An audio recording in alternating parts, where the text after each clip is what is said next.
In an age of skyrocketing divorce rates, is it really possible to make love last? Welcome to the Falling in Love Forever show with Doctors Barbara and Michael Grossman, the well-known relationship experts and best-selling authors of The Marriage Map book. Each week, they share the latest information to help you enjoy your romantic partnerships so you can fall in love forever. Here are your hosts, Doctors Barbara and Michael Grossman. Hi, I'm Dr. Michael Grossman.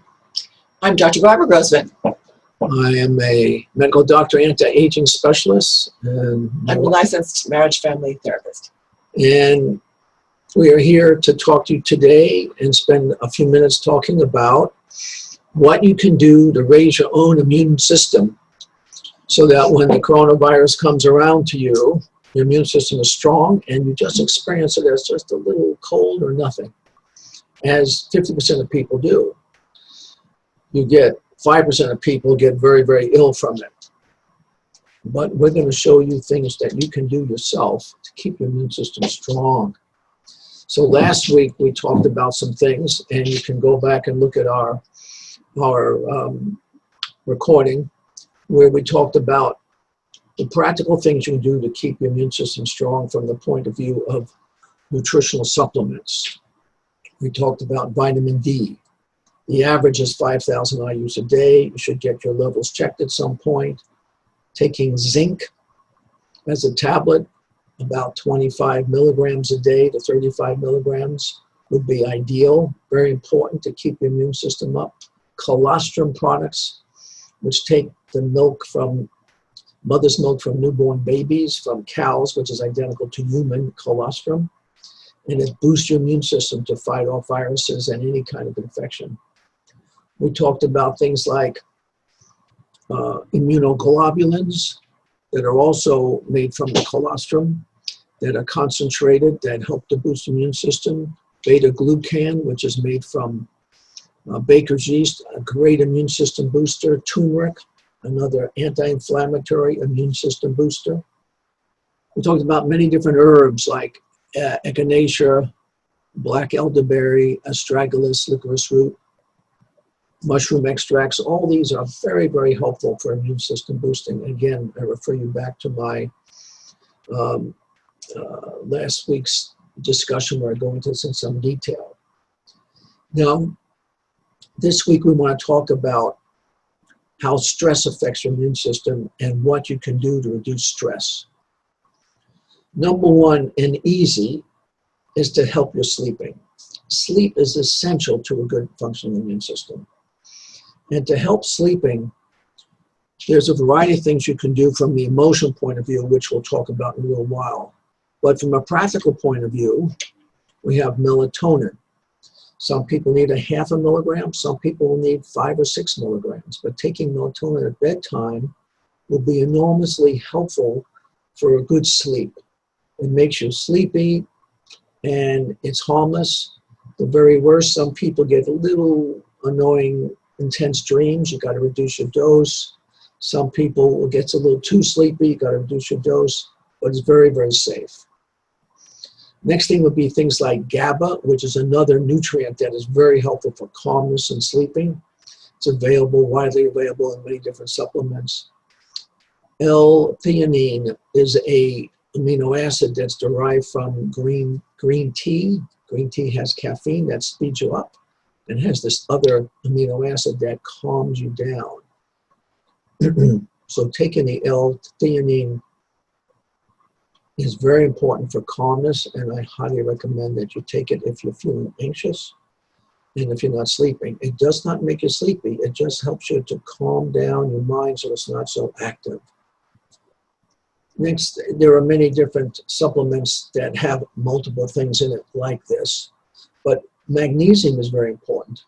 Taking magnesium at bedtime, there's no exact amount, it could be 150 or 200 milligrams at bedtime, very important for calmness, very, very, very harmless.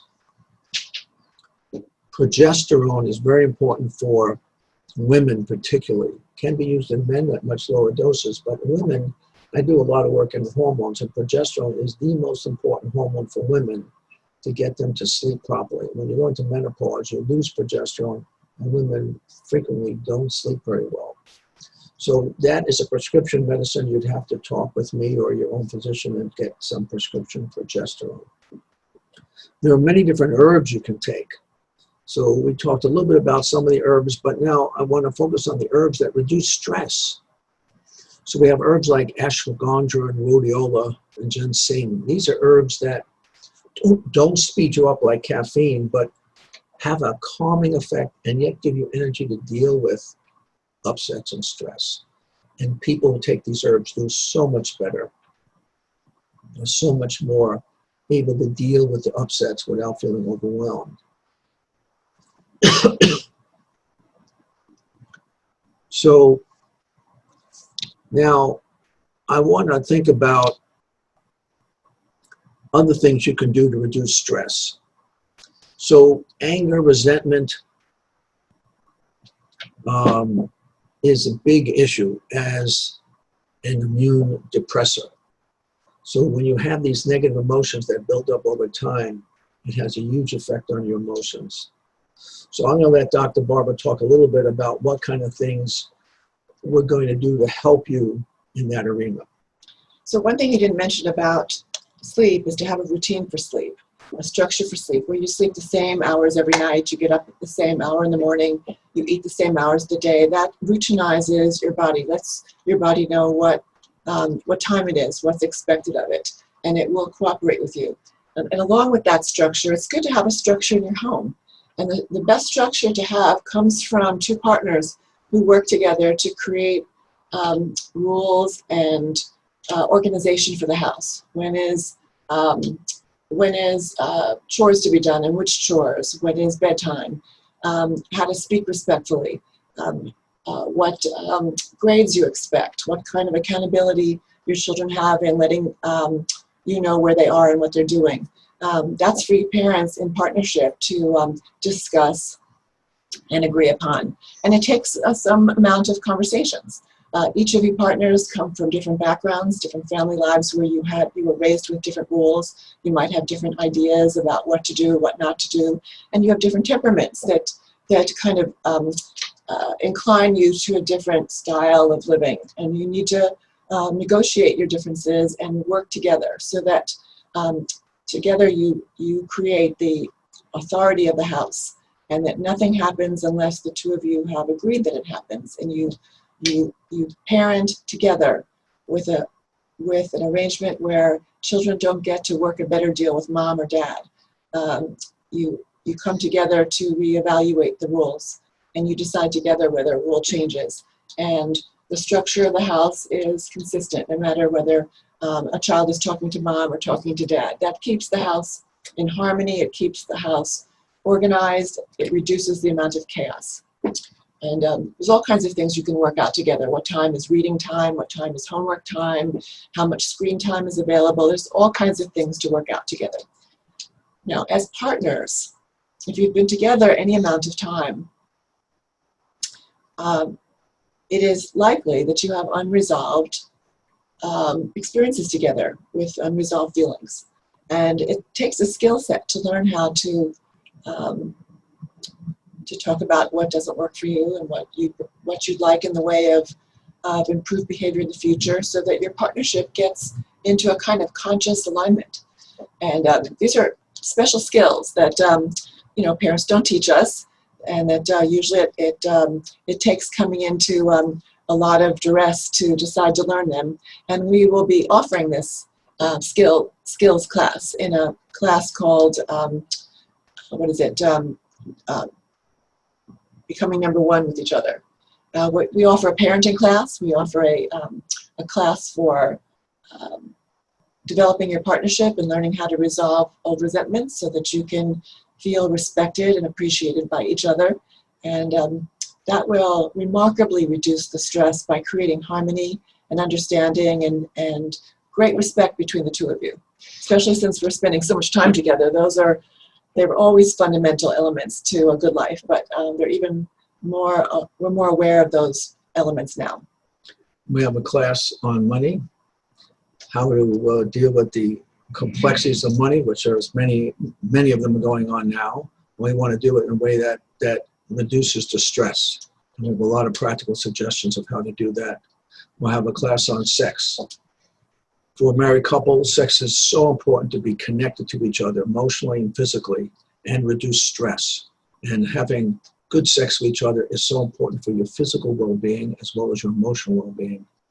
All these courses are free. We're doing it on the internet, on the Zoom structure, and they're going to be on usually on Monday, Wednesday, and Friday most weeks.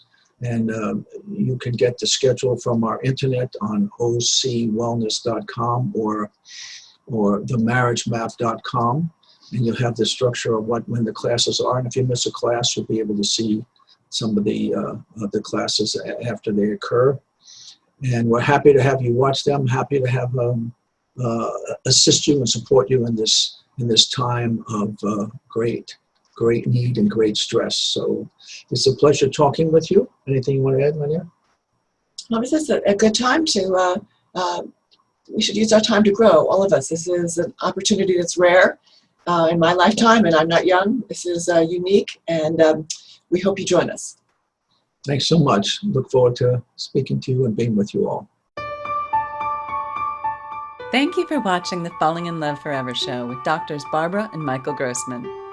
Join us next week for another informative discussion to help you keep your love alive.